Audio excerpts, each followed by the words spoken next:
So just before we start, how many of you guys have heard of us LifeTec before? Some of you guys. So do you guys know what we do? Yep. Fantastic. For those who may not have heard of us before, we used to be called the Independent Living Centre of Queensland. And we are an information and advisory service that is not for profit to provide people with information, education, and advice on assistive technologies. So we do not sell any items. You can't buy anything from us. We don't order anything for you guys. The idea behind it is to maintain that unbiased perspective. And what exactly is assistive technology? Obviously, Paul has mentioned that communication devices is parts of it, but it can cover things that essentially aids, equipment, or designs that help people to achieve their goals and also participate in different activities where they may not be able to do so. It can be something like a standing frame for a child, or even sports equipment for someone who may have difficulty participating in traditional means, or recreational aids. Things that allows people to access places where they may not be able to do so before. Vocational aids. Of course, learning software and aids as well. Sometimes things like mobility, not just talking about the wheelchair or walking aids that we are talking about, but also vehicle modifications. Telecommunication is a very important part of our lives as well, isn't it? And of course, sometimes some of the things can be quite simple, but they do make a lot of difference in people's life. We try to be leaders at the forefront of assistive technology through education, research, and partnerships. So we actually work with quite a fair bit of different organizations, including different universities in Queensland, looking into different research projects as well as partnership as well with different organizations to stay at the forefront of what we are working in. And of course, we do have a whole fleet of health professionals as well to enable solutions. So we have our display center here in Newmarket, but for those who may live in North Queensland, we do have a second display center up in Townsville as well. And we do have our inquiries hotline, which people can call at the cost of a local call and speak to one of our therapists. We have speech pathologists and occupational therapists on board that will be answering the phone line from Monday to Friday as well as Saturday morning. And we do have outreach services as well for those who doesn't live near to our centers. So we visit each region of Queensland at least once each year, depending on the demand that is there. And of course, we do provide community education as well as different professional development services as well.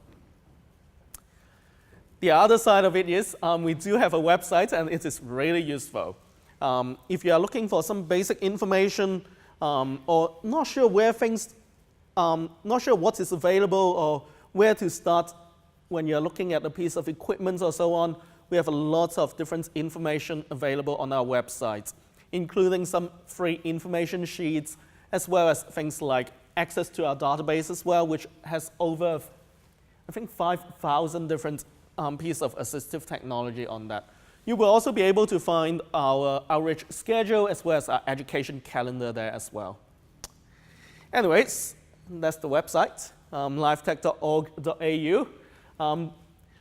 Another thing to remind you guys is that we have just started, literally 2 weeks ago, our Skype inquiry service. So if you want to speak to a therapist face-to-face, anytime between 8:30 to 4:30, Monday to Friday, we have either an occupational therapist or a speech pathologist answering your questions over Skype.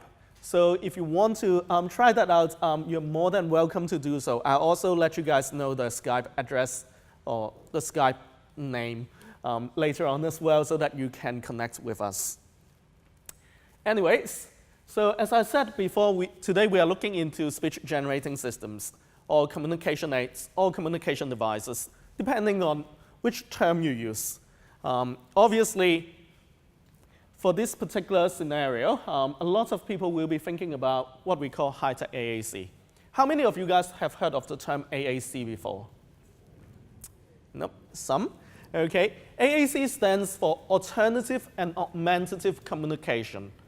And essentially, what it does is it allows the person to either use that particular communication method to replace their speech, that's where alternative comes in, or to augment their communication. Say, for example, if you have someone who may have difficulty using their speech for extended period of time, then an AAC system can be used to augment their speech so that instead of replacing it, it allows the person to use their speech, but also communicate with others when their speech may not be working too well for them in those scenarios. And a lot of times when people talk about AAC, they talk about things like to enable the person to develop communication skills and to be able to communicate with others that are socially and linguistically appropriate to their abilities. But that's from a very clinical perspective. What exactly people want to do with their communication? A lot of times it is not focusing so much on language skills and all sort of things, but really to get to what they want to do. Being a good communicator is just a means to what they want to achieve. And a lot of times we focus so much on how we communicate, but forget about why we communicate in the first place. And I think it is important to remember that while communication systems, they're all well and good in terms of if they are used appropriately. But at the same time, we shouldn't forget that communication is about someone sending a message to another person and the other person understanding what is communicated to them. So a lot of times we focus so much on technology but forget about the person themselves. And it is important that we remember that when we are looking into any of these things, try not to look into equipment so much, but focusing on what the person wants to achieve and what are the barriers that are stopping them. And look into things that can help them to bridge those gaps. Sometimes the solution that you have ended up may not be as shiny or as high-tech as what you may be envisaging. But at the same time, as long as it allows and enables the person to communicate what they need in a manner that they would like to do so, then it is an appropriate system to consider. My apology there. I guess these are not exactly questions that you probably would be looking into, but there is just for a little bit of, I guess, for interest, is there a point called too late to introduce a speech generating device? Do you need to replace an AAC system, for example, a communication board, if it works well enough for the person with devices with voice output? No. The answers are no. There isn't a point called too late to introduce a speech-generating device. As a matter of fact, I worked with people who are in their 90s and who is looking into using a communication device or speech-generating device or voice output communication device just for the last few months, as far as I know, in their life. So there isn't really a point called too late to introduce a communication device. And the important part is to remember that the fact that the device is there to enable the person to communicate their message across means a lot in the terms of their quality of life, even though if we are looking into the latest stage of life. The other side of it is, if you have a low-tech communication system, you shouldn't replace that with a high-tech communication system with voice outputs as well. They are designed to work hand in hand to complement each other. For example, if you have a high-tech communication device that may cost you around, say, $7,000, you probably don't want to use that in environments where you may experience water or fluid or those kind of things. Say, for example, when the person is in the shower. That's where the low-tech system can come in play. The other side of it is, as we know, high-tech devices, they use battery. Battery can run out as well. At times, that is the most inconvenient. Having a low-tech system as a backup is definitely going to be useful. And of course, at the end of the day, there are also times where your device may be away from you for repairs, for maintenance, or for updates. Well, having a low-tech system will also help as well, so that you have a backup form of communication there. And as I said before, who may benefit from a communication system? It can be anyone whose speech or other means of communication are not meeting their needs. But at the same time, there are also those who may not be able to use their voice or speech as well that can benefit from these type of devices. Remember, it doesn't always have to be a replacement of speech. It can be just something to augment what they have as well, so that they can make use of their speech, make use of their voice for scenarios that matters. And it is important to make sure that we don't force a device into the person's life as well. Say, for example, if you heard about this particular magical device that may work with people with difficulty with communication, and you're thinking about how can I fit that into my life or other people's life, that probably isn't exactly where we should start from. We should always start from the person, because communication is about, at the end of the day, the person. So matching the person's abilities to communication system, not the other way around. How many of you guys have seen these type of devices before? These are what we call static display devices. They are the most basic type of communication devices. For this particular,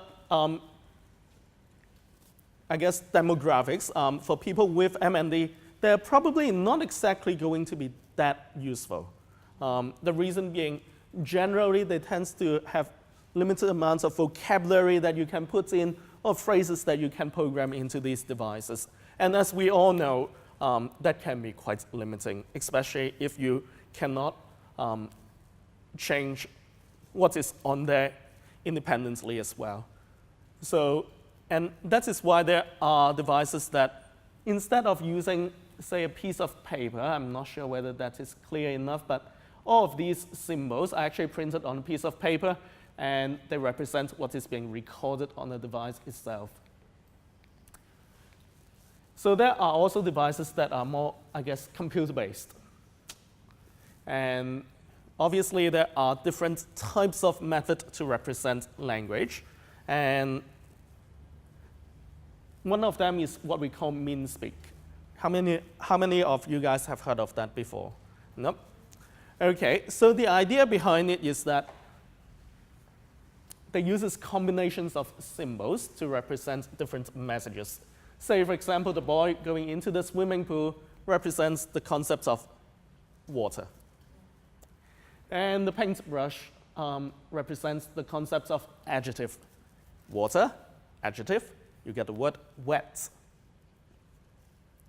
And of course, you can combine that with different symbols together as well. It sounds like a complicated system, but the key point of this particular type of device is so that you can minimize the amount of keystroke when you generate a message.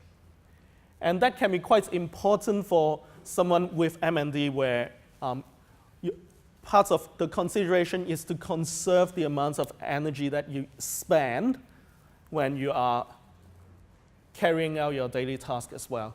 So that can be quite a nice option to consider.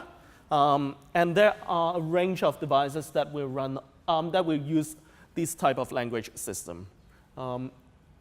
So these two are just two examples of them. The other side of it is what we call single meaning picture devices. So the idea behind it is that each picture represents one message. It's intuitive. There is really limited amounts of learning curve. And whether you use picture or whether you use word or whether you use photos is your personal decision. You don't have to use pictures, symbols. You don't have to do all those things if you do not want to. But the key point is that each one representation represents one concept or one phrase or one word. And as a result of that, that means there are a bit more navigational tasks that you have to go through before you can get to your message. And generally, we are talking about, say, depending on the complexity, as the person's language skills level increases, the navigational requirements of these type of devices also increases as well. So that means you may need to go through categories, pages, before you get to what you want. And that means sometimes it can mean a bit more keystrokes. There are a whole bunch of them in the markets, depending on what you are looking at. Obviously, they come in different sizes as well. But any of these devices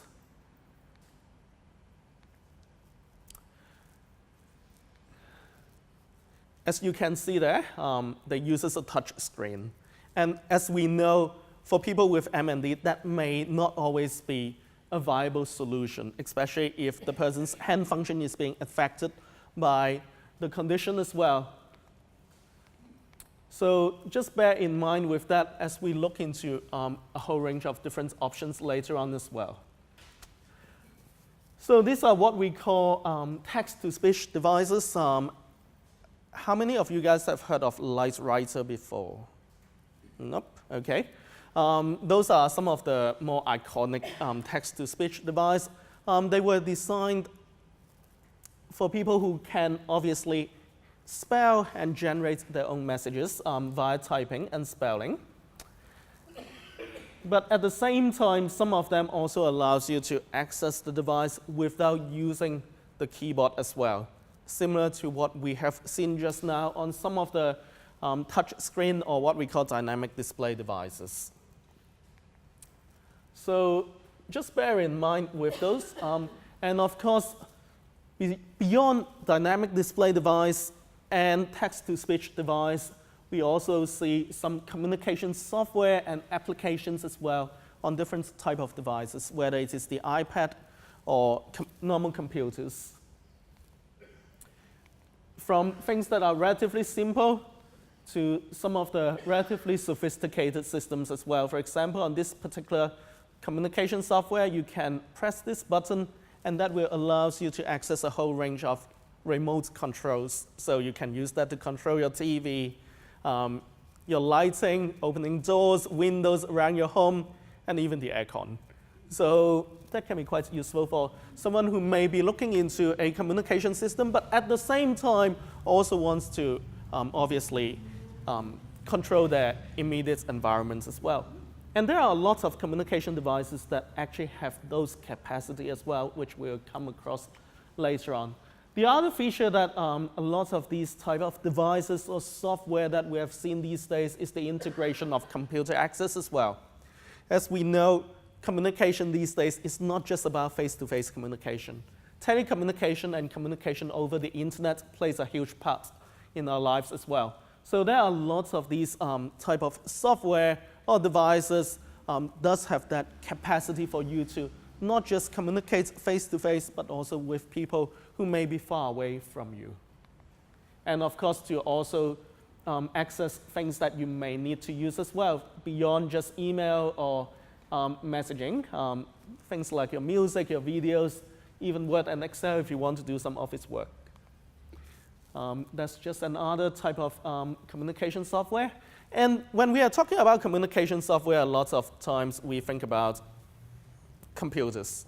While that is one of the traditional platforms, there are also tablet computers that can run them as well.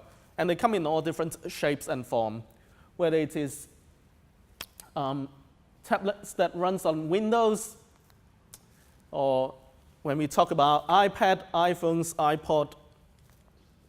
And there are also some of the Android devices as well that can run various different software on them, whether you call it apps or applications. The idea behind it is that you can adapt these devices to obviously suit your communication needs. And when you're looking into these type of devices, it is important to not just look at what kind of communication software you can put on them, but also how the person can actually use the device as well. And that is quite important when you are looking into communication for people with MND especially. When we are talking about communication apps, there are a whole range of them, which because of time constraint, I'm not going to go into much details, but just highlight a few different options that are available. And make no mistake, this is not a comprehensive list of what is best app. There is no best app out there. There is only apps that are best fit to the person, instead of looking into one single best app for everyone. What we need to look into is what exactly is the best fit for the person's situation. So there are text-to-speech applications, or spelling or text-based apps.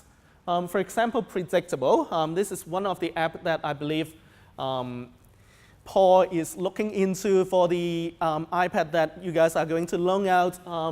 It is a really nice application in the sense that not just you can use the on-screen keyboard, but also the fact that you can use an external switch interface so that when the person have difficulty using the touch screen, they can use a switch, which literally is an on-off switch, whether the person use that by the hands or by the chin or head, elbow or knee. The idea behind it is that the software will scan through all these different key options there. And when the things that the person wants is highlighted, they can just hit the key and the device will type that letter, which makes things a lot more adaptable and flexible, especially if the person's hand function is deteriorating. The other option, the other software that you will see on the iPads that is going to be loaned out is Verbally.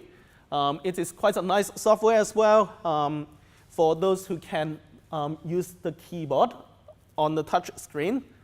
It gives you quite a fair bit of adaptations beyond just the QWERTY keyboard, but also for left and right hand keyboard as well. So depending on which hand may work the best for the person, or depending on the preferences of the persons as well, you can choose different type of layout.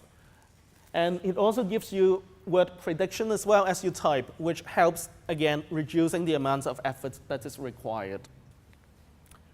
The other option is Speak It. I don't have the image for the iPad version, but this is actually not a bad option to consider as well. And again, it is available from the iPad that is on the loan scheme. This particular application has really nice, high-quality voice outputs. And the other side of it is it allows you to also pre-record certain phrases on the device as well. So say, for example, if you're heading to a meeting or if you are heading to an appointment, you can prepare the messages that you want to say beforehand. And that helps, obviously, in terms of speed and also managing your stamina throughout that session as well. Tap Talker is another interesting one. It's available not on the iPad, but on Android. It uses a large key keyboard. Instead of clicking on A to type letter A, what it does is it allows you to click on the button that may say, for example, if I want to type letter A, I'll click on this button that says A to F, and then the screen will display A, B, C, D, E, and F on there. The idea behind it is that sometimes people may have difficulty using a touch screen, but having larger target on the screen actually helps and reduces a lot of those difficulties compared to, say, using a switch. So having a large key option can be quite useful for someone who may have difficulty with, who may just starting to have difficulty with their hand function. Of course, there are a whole range of others as well, and there are also things that you can use on different devices that uses symbols or phrases. For example, Prolo Quo to Go is one of them, and probably one of the most marketed application in the markets at the moment. What you can do is you can program in a whole range of different phrases and have them categorized in different categories. The idea behind it is that you can then access them without typing the whole sentence. And they have been improving that over time as well with different type of vocabulary, organizational structure, and also the other side of it is they have recently, actually earlier on last year, they have added in the ability for someone to use a switch as well with this particular software. So it can be quite useful in those scenarios. And there are a whole range of them as well. I'm not going to go into details on them just simply because they may not be very applicable to what we are talking about here. But beyond that, looking into pulling all those things together, remember I was talking about sometimes when you're looking into a communication system, they may not just work for you as a face-to-face communication aid. There are also communication systems that allows you to control your environment, provide you with computer access, and sometimes for someone who uses a power drive wheelchair, they can also integrate with the wheelchair control system as well, so that the person can control their mobility, their environment, their telecommunication, access their computer, and communicate with others face-to-face, or using just one single access point, whether it is a switch, whether it is a joystick that they use to drive their wheelchair, or something else. And that's what we refer to as integrated system. There are a whole range of them out there, and really depending on what the person needs, that can be a viable option to consider as well. I guess when we are looking into communication aids, there are a few things that we do need to bear in mind. Firstly, how does the person actually communicate with others? And what are the needs when it comes to communication that they may have? What are the environments that they are going to communicate with others? What are the opportunities that they may have to interact with others? How can they access the communication system? How can they operate that? How can they interact with that? Things like, what are the projected future needs? And I think this is very important to stress when we are talking about communication system for people with MND, as we know that the condition can change and progress quite rapidly, depending on, obviously, the person. And the person's function can change over time as well. So it is important to not just look at what they can do at the moment, but also to see whether the communication system can meet their need, or can that be adapted or changed to something that will meet their need in the future as well. So that some form of future planning is built into it. And also, obviously, to look into people around the person, whether they can support the system as well. And if not, how can we develop the skills so that they can do so? To assist the person, not just using the device, but also knowing how to interact with a person who uses a communication system. But the most important take-home point is to be informed, know what are the options, and how you can access different type of system. For example, the iPad communication scheme is really useful so that you can access obviously apps and iPads, but at the same time also need to know what exactly is available out there. If you are working with a speech pathologist, it is important to obviously for them to assess what is the communication needs and to identify what is the most appropriate piece of communication aid for the person as well. The idea behind it is to make sure that it is the best fit. We don't buy a shoe without trying it on. It's the same with communication aids as well. Best practice suggests that we should actually trial them and to try them out in scenarios where the person will be using them to make sure that it is the most appropriate piece of technology that we are going to use. Even Apple agrees with us on that. Take Macintosh out for a test drive. Why not? Okay, this probably is, you guys probably would be wondering why am I showing you guys these two pictures. When we look into communication systems, there are two types of ways we can actually operate them, or two ways to operate them. One is what we call direct access. We interact with the device using our hands, using our fingers, foot, or so on. The other side of it is we can access the device or operate the device through another piece of equipment. That's what we refer to indirect access. And when we are looking into indirect access, there are a few different options as well. Starting from mouse or mouse options. The other side of it is, what if the person's neck muscle is not exactly functioning too well? There are also what we call eye tracking system or eye gaze system as well. So the idea behind it is that the person uses their eyes to identify what they want or what they are interacting on the screen. And we'll go into a little bit more details in terms of how that works. There are also options like switches. Now, these are some of the switches, what we call mechanical switches out there. But at the same time, there are also what we call sensor switches. So the idea behind it is that if the person is unable to physically operate a switch, they can still use different type of sensors. For example, some of them may require the person to just sip and puff into a straw to operate a switch. Or some of them uses what we call EMG sensors, basically measuring the electrical potential between on the muscle, so that even if the person is unable to, say, physically operate a button using their hands, they can still use different parts of their body to control a communication system. And of course, so that's the sip and puff switch that I was talking about.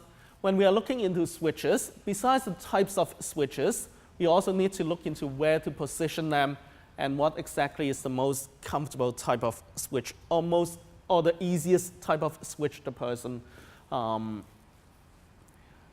for the person, so that it minimizes the amounts of obviously effort required to activate the switch, but at the same time also allowing them to be able to activate them easily.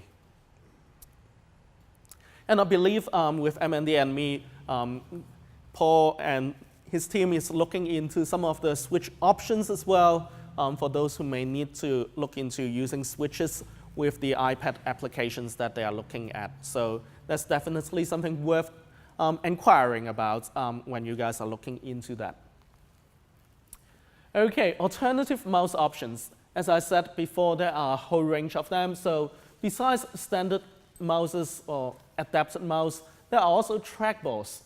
The idea, and joysticks and those kind of things as well. The idea behind these guys is that instead of using the small muscles on your hand, the person can use the larger muscles on the elbow or on the upper arm to control, say, for example, the tracker ball or the joystick, so that even though the hand function may deteriorate, they can still operate a device using that. And of course, there are also touchpad as well that requires tiny little bit amounts of movement to move a cursor. So these are some of the head tracking devices out there. Some of them may come in the form of something that looks like a camera or webcam. But at the same time, some of them also comes in the form of a software that makes use of the camera or webcam that you already have on your computer. And in this particular scenario, the camera mouse software is actually a free software that can convert your webcam into a head tracking device. And you can download that on the internet. When it comes to eye tracking system, there are a whole range of them, but how do they work? In terms of eye gaze system or eye tracking system, generally there is a set of image sensor built into a module that sits underneath the monitor. And what it does is it also has a set of what they call microprojector that project a certain light pattern or infrared pattern on the person's eyes. And by picking up that reflection of that projected pattern from the person's eyes through some algorithm, the computer or the communication device can then determine where the person is looking at on the screen. And by doing so, the person can then operate a computer or a communication device just by looking at the screen itself. And my experience with this type of system is that they do work very well for people with MND. The reason being, a lot of times, eye movement is one of the last movements that we see people lose with the progression of the condition. So the other side of it is it also gives the person the ability to operate a device without having need to physically operate any type of external controls as well. So that can be something worth considering. And bear in mind that this type of technology actually is available in the market. And they do come in all shapes and forms, as you can see. Anyways, I guess the other side of it is talking about funding. How many of you guys have heard of MES? Yep, a few. MES stands for Medical Aid Subsidy Scheme. And they're operated by Queensland Health. And basically what they do is they will fund someone who is not on a high care package or who is not in a high care nursing facility, equipment that they need to help them to stay at their home. And when it comes to communication systems, they will fund up to $7,000. But for those who may have a progressive conditions, which when we are talking about MND, that fits into that criteria, or for people who may have difficulty directly accessing a device, so directly using their hands to interact with a device, or people with sophisticated language skills, which most of the people with MND would be. They will fund up to $10,000 towards a communication device.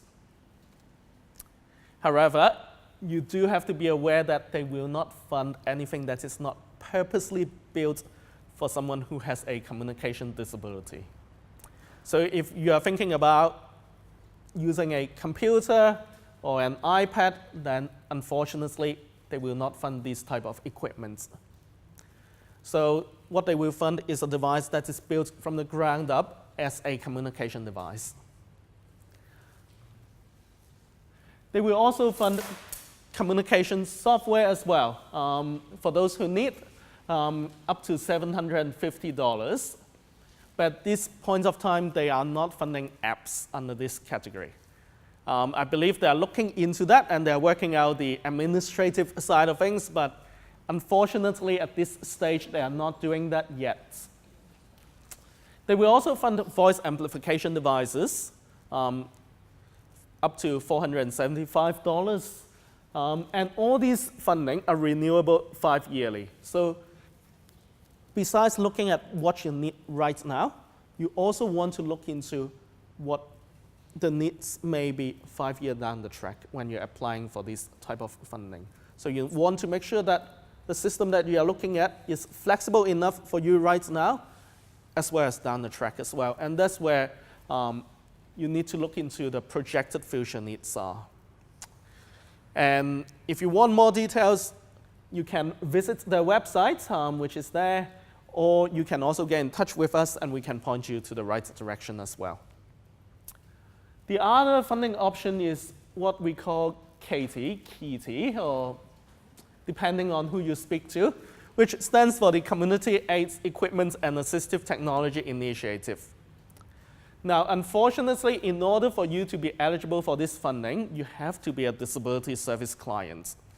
So you have to be registered with DS, and they will fund up to $10,000 in total for 4 areas, which includes communication support, community mobility, postural support, and also activity participation. So if you use, say, $5,000 for community mobility, for example, looking into a wheelchair that enables you to go to the beach, then you may not be able to, and then you may only have $5,000 left for the other items. So just be aware of that. The funding is renewable every 3 years.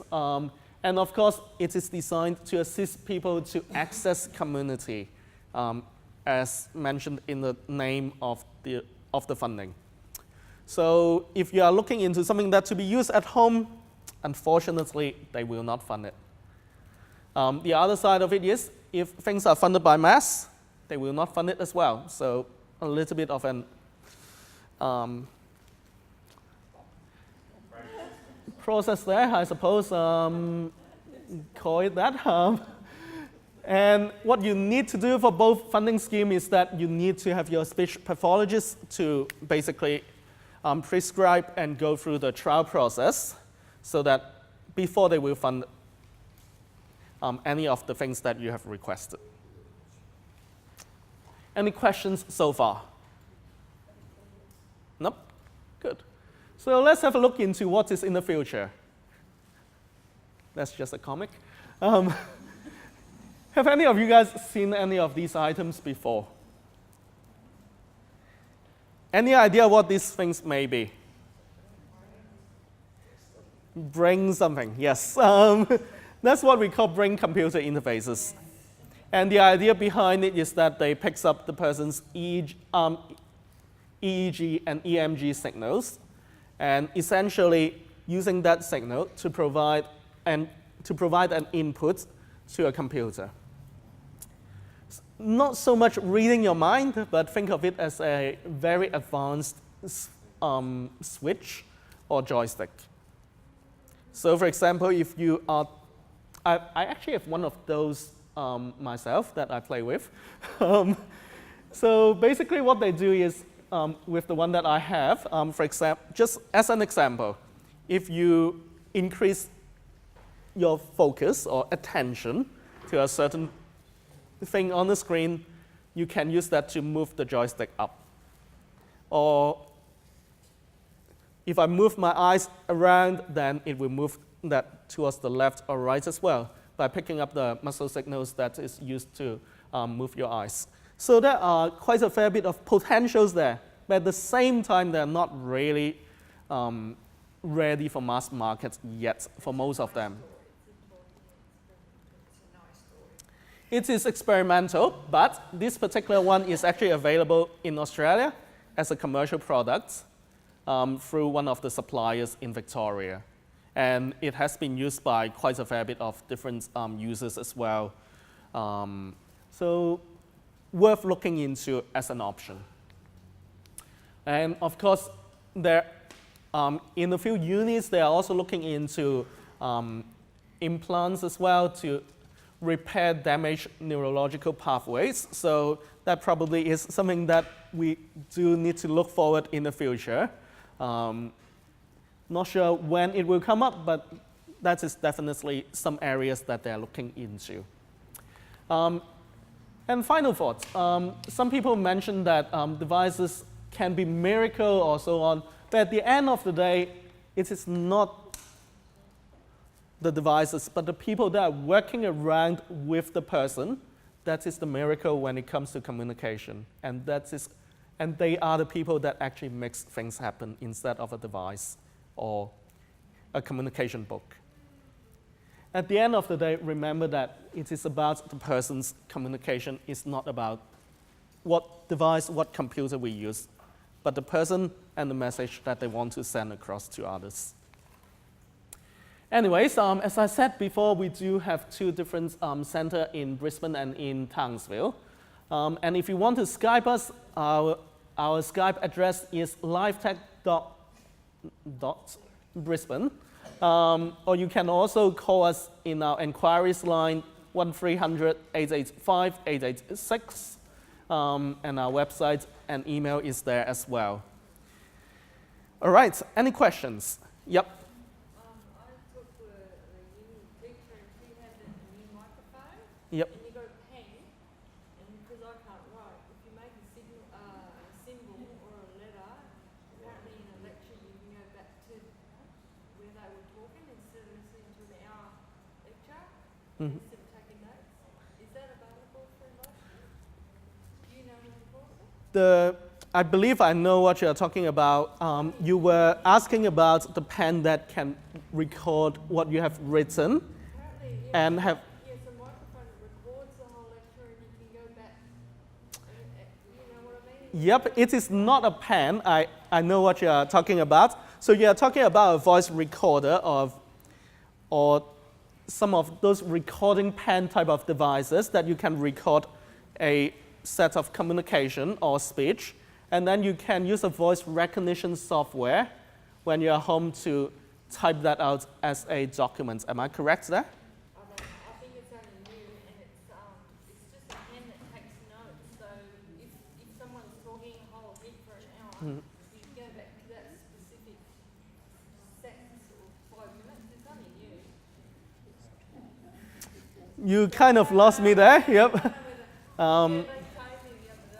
Yep, so there are a few different things. I believe what you are talking about is some form of smart pen where you can actually write it on different on a piece of paper, and it will record what you have written as well as the sound or audio that was around you.